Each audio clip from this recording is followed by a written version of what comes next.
Hello, it's Brody again on YouTube. I went to the doctor's today in Bristol. Had a trip from the lodge to my GP. So they wanted to conduct a mental health review, but they didn't ask me any questions about my mental health at all. They just told me that I could have a blood test and my weight and my height measured, and that was that. But yeah, that was the NHS review of that. Got back and was listening to my Alexa to the BBC World Service. There was this dude on being interviewed representing the state of Israel. I can't remember his name. It was like Mr. Mensa or something. It sounded like Mensa, like the organisation Mensa, but he was just really sort of like insensitive and tactless and kind of dispassionate and insincere, and it was like shocking how that could sort of manifest. I don't know what to say. I mean, like, I think I don't know if everyone like said that Owen Jones retweeted this guy the other day. I think he was saying that he'd become desensitized to the atrocities in Gaza because he sees it so often every day, and it's been going on for like a year. And kind of Owen Jones, the journalist, thought that that was a kind of abstraction of like of kind of compassion and tact and sincerity.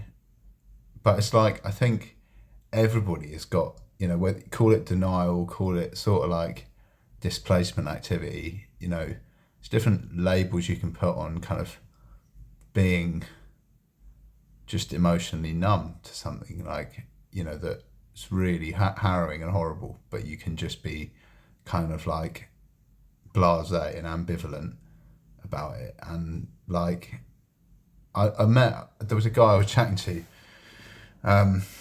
one of the service users, like, and he was just completely like, I think he was almost saying it to try and pick an argument, but he was just completely dispassionate about the situation in Gaza when it came to conversation. And like, I didn't say anything back. I just was like, fair enough, dude, if that's your opinion, like, that's fine. But he was just like totally, like, to the point of ridicule, to the point of like, how could anybody be so kind of uncaring and dispassionate about that kind of scale of atrocity? But yeah, like it's a bit like when you go walking through the supermarket, you kind of have to,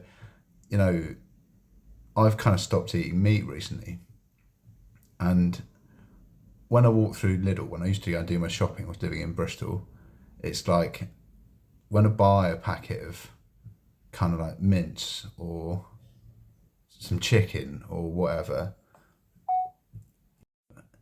the animals don't cross my mind at any point. Do you know what I mean? Like, you kind of like completely detached from the causality and the sort of like understanding, and it is just a mass example of a sort of like denial and kind of emotional detachment, which everybody functionally, I think, like, if you took people to abattoirs, they wouldn't want to go home and have an omnivorous dinner. Do you know what I mean? Like, I just don't think they would. I reckon, like, I saw this horrible video like the other day on like a reel that a vegan sort of campaigner was posting, and I've seen my algorithm feed, fills up now with like animal stuff now, because I've donated to a couple of animal charities since I've sort of had this kind of desire to be a bit less of a meat eater. And like, I just think the way that the brain works, it's like our thoughts, what goes through your mind doesn't represent who you are,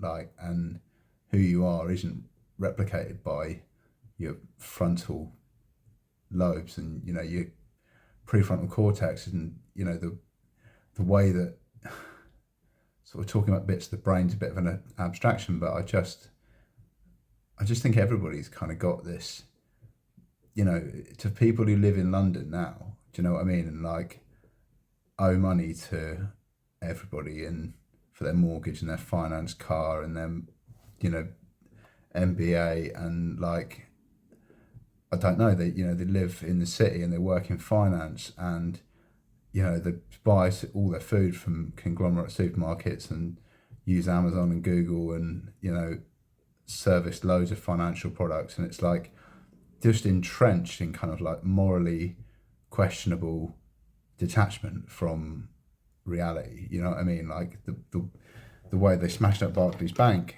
in Bristol was like, that kind of direct action I don't really agree with, but at the same time it was like, it was that, there's totally rational causality with it. Like, do you know what I mean? It totally, like, they supply loads of small arms, don't they? Do you know what I mean? Like, they're like one of the biggest financiers of like wars that take place and people that end up with bullets in them, and like, and it just, like, I don't know. I don't, hearing this guy on the radio today, it was like, obviously he's there to support Israel, and that's his vernacular is going to reflect his kind of like role. And it wasn't like he was exactly being ambivalent about stuff, but it's like when you walk through the supermarket, you don't look at like Kenyan fine beans and think like, were these grown in a kind of sustainable kind of biodiverse environment, or are these like monoculture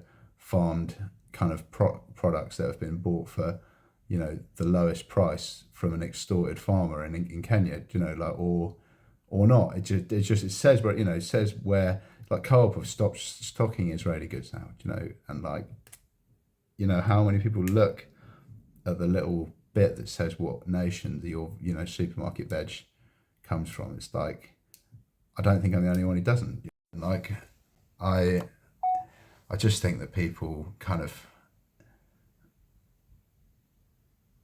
it's like when you point it out to somebody, like I was chatting with my brother the other day, he used to have a housemate who was vegan, and he said that he left a chicken after cooking it out in the kitchen, and she had arrived home pissed and was like, I don't want to see like death and murder when I come home from my night out. Like, do you know what I mean? Have some respect for my veganism. And a conversation that ensued, we were talking about it the other day on the phone, and it's like the capacity for the human brain to detach linear causality from moral or ethical actions, like, is, I don't know, like, it's kind of innate. It lives in all of us. It's a sort of like a latent expression of kind of, is it capitalism? Like, is it sort of like some, is it, I don't know, it's kind of inculcated by the fact that we're omnivores, and if you're brought up as an omnivore from a young age, you don't question sausages or chicken curry, or like, do you know what I mean? You don't, but you just have this sort of kind of disconnect where it just doesn't kind of affect you. You don't, peanuts, right? I sort of, most people, they say this, like inner city people who don't know where milk or chicken comes from, do you know what I mean? They just think it comes from the supermarket. But like peanuts grow underground. Most people, 8 out of 10 people in Britain, if you told them to draw you a peanut plant,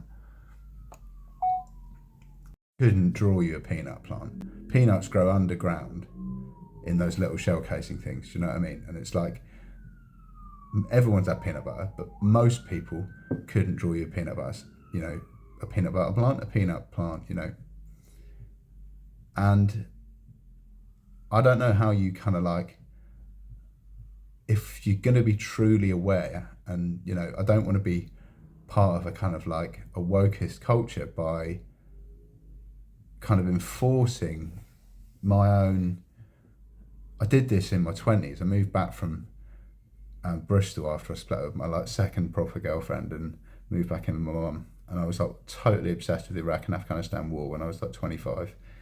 and I used to just berate them, my mum's boyfriend and my mum, for like paying tax.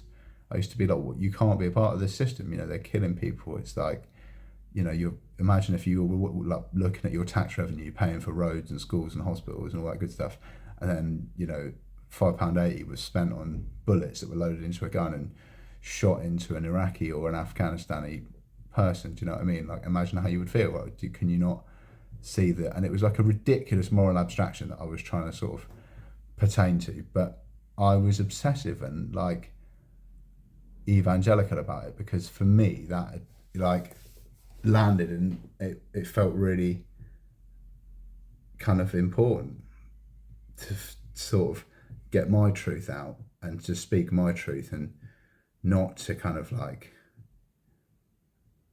you know, allow other people to be comfortable in their ignorance and comfortable in their lack of knowledge and comfortable in their lack of cognitive processing, you know, because that's all anybody really has in this Western society. Is just, you know, the people of freegan. I remember, like, yeah, when I was when I was still living in Bristol, you know, at the time, there were loads of freegans. Like, there used to be a free shop on Gloucester Road in Bristol. It's like basically A38. It goes right through. It used to be the longest road in England. It's a road called Gloucester Road. It's a lovely road. Loads of independent retailers and artisan stuff. Bit gentrified now, whatever. There was a free shop, so these guys had squatted a shop, and they used to give, and it used to just said, take what you want, leave what you can. There was like old vinyls and CDs, DVDs and clothes and books and shit, and it was like a charity shop, but the charity was the local community, you know. But there was people who said that just using money, even using money, do you know what I mean, using pound sterling as a medium of exchange, is facilitating subjugation and sort of denigration of sort of freedom. And yeah, you know, they've got a fucking good point. It's really hard to argue with an anarchist. You know, anarchists sort of say, show me an example of a functioning human government.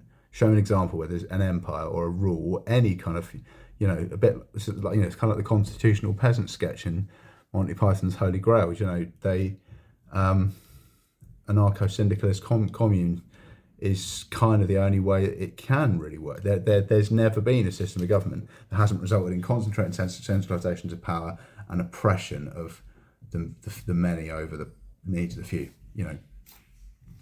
And that's, yeah, kind of fucked up thought for the day. How much do you think about it? I don't know. Without being tactless or insincere or disingenuous, how do we reprogram the brain to be conscious of causality? Let me know in the comments. Thanks for watching.